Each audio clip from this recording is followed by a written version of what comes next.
Debut ആയതുകൊണ്ടാണ് ബോംബെ ഇവിടം വരെ വന്നത്. ഫസ്റ്റ് ഡേ ഫസ്റ്റ് ഷോ ഫാൻസിന്റെ കൂടെ. ഭയങ്കര ഫാന്റസി ആയിരുന്നു, ഭയങ്കര കളർഫുൾ ആയിരുന്നു. പിന്നെ നമുക്ക് പേടിയില്ലാതെ വരാം. ഇപ്പൊ ഈ മാർക്കോ അതിലൊക്കെ കണ്ട് നമ്മൾ ഭയങ്കര ഒരു കണ്ണിനെല്ലാം ഒരു ബ്ലഡ് ഷെഡും ഒരു വയലൻസും അതൊക്കെ കണ്ട് മടുത്തോണ്ട് ഇപ്പം അത് ഇതൊരു വരുമ്പോൾ നമുക്കൊരു ഭയങ്കര ഫ്രഷ്നെസ് ഫീൽ ചെയ്യുന്നു, നമുക്ക് കളർഫുൾ ആയിട്ട് ഫീൽ ചെയ്യുന്നു.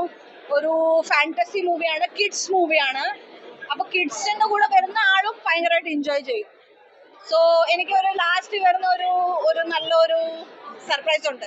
അപ്പൊ ആ സർപ്രൈസ് എനിക്ക് നന്നായിട്ട് ഇഷ്ടപ്പെട്ടു. എല്ലാവരും കൈ തട്ടി ലാസ്റ്റിലുള്ള ഒരു സർപ്രൈസ് വന്നപ്പോ.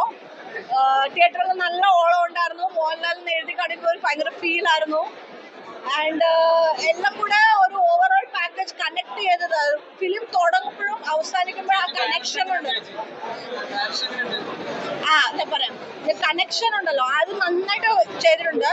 ഡയറക്ഷൻ എന്ന് പറഞ്ഞാൽ ഏത് സിനിമ ഏത് സ്ക്രിപ്റ്റ് കൊടുത്താലും പുള്ളിക്ക് ന്യായം കൊടുക്കാൻ പറ്റുമെന്ന് തോന്നി എനിക്ക്. ഒരു ലൂസ് എൻഡ് ഇങ്ങനെ വിട്ടിട്ടില്ല പുള്ളിക്കാരൻ. എല്ലാം നല്ലപോലെ സ്റ്റിച്ച് ചെയ്ത് വെച്ച പോലെ നീറ്റായിട്ട് വൃത്തിയായിട്ട് ചെയ്ത് വെച്ചിട്ടുണ്ട്.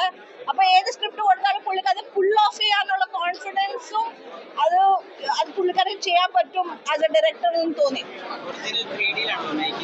അതെ, അല്ലല്ല, 3D ആണ്. അതിന്റെ വ്യത്യാസം നമുക്ക് മനസ്സിലാക്കാൻ പറ്റും. ഫോർമാറ്റ് ചേഞ്ച് ചെയ്തതല്ല. അപ്പൊ അതിന്റെ പിന്നെ ആ പെൺകുട്ടി നല്ല ക്യൂട്ടായിട്ടുണ്ട്. ഈ ടെക്നിക്കലി ഭയങ്കര ഒരു മേക്കിംഗ് ഭയങ്കര അടിപൊളിയാണ്. 100 കോടി ബഡ്ജറ്റാണ്. സോ വലിയൊരു റിസ്ക് ആണ് പുള്ളി എടുത്തേക്കുന്നത്. എനിക്ക് തോന്നുന്ന കേരളത്തിലും ഓവർസീസും നല്ലപോലെ ഓടാൻ ചാൻസ് ഉണ്ട്. നോർത്ത് ഇന്ത്യയിൽ അങ്ങനെ കണക്ട് ആവില്ല, നമുക്ക് കണക്ട് ആവുന്ന പോലെ അങ്ങനെ കണക്ട് ആവില്ല.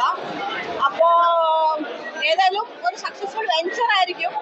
പിന്നെ ഇനി ഡയറക്ട് ചെയ്യണമെന്നാണ് ആഗ്രഹം. ഫുൾ ഫാമിലി ഓഡിയൻസ് ആണ്. അതില് നമ്മുടെ യൂത്ത് പോയി ഇങ്ങനെ മാസം അതൊന്നും പ്രതീക്ഷിച്ചൊന്നും പോവല്ലേ. കിഡ്സിന്റെ മൂവി കാണാൻ പോവാ, എൻജോയ് ചെയ്യാൻ പോകണം മാത്രം. ഒരു മുത്തശ്ശി കഥ കാണാൻ പോവാന്ന് മാത്രം വിചാരിച്ചു പോവാ. അപ്പൊ നല്ല രസമായിട്ട് തോന്നുന്നു.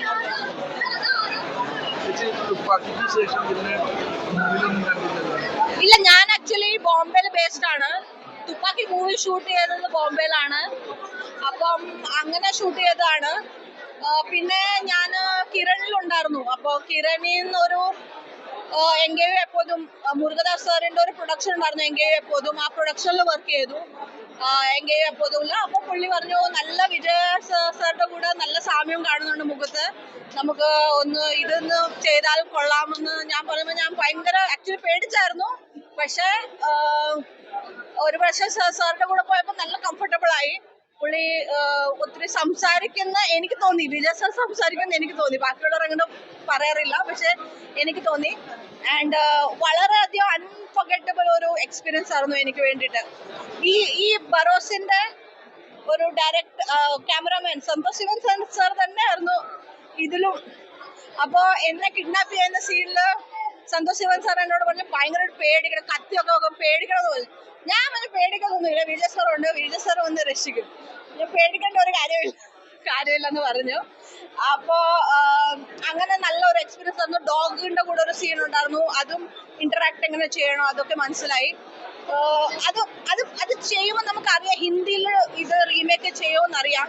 അപ്പൊ അതിന്റെ പ്രൊഡ്യൂസറൊക്കെ വന്നിട്ടുണ്ട്. അത് ഭയങ്കര ബ്ലോക്ക് ബസ്റ്റർ ആവുമെന്ന് അന്നേ നമുക്ക് അറിയാമായിരുന്നു. വളരെ നല്ല അൺഫർഗറ്റബിൾ എക്സ്പീരിയൻസ് ആയിരുന്നു.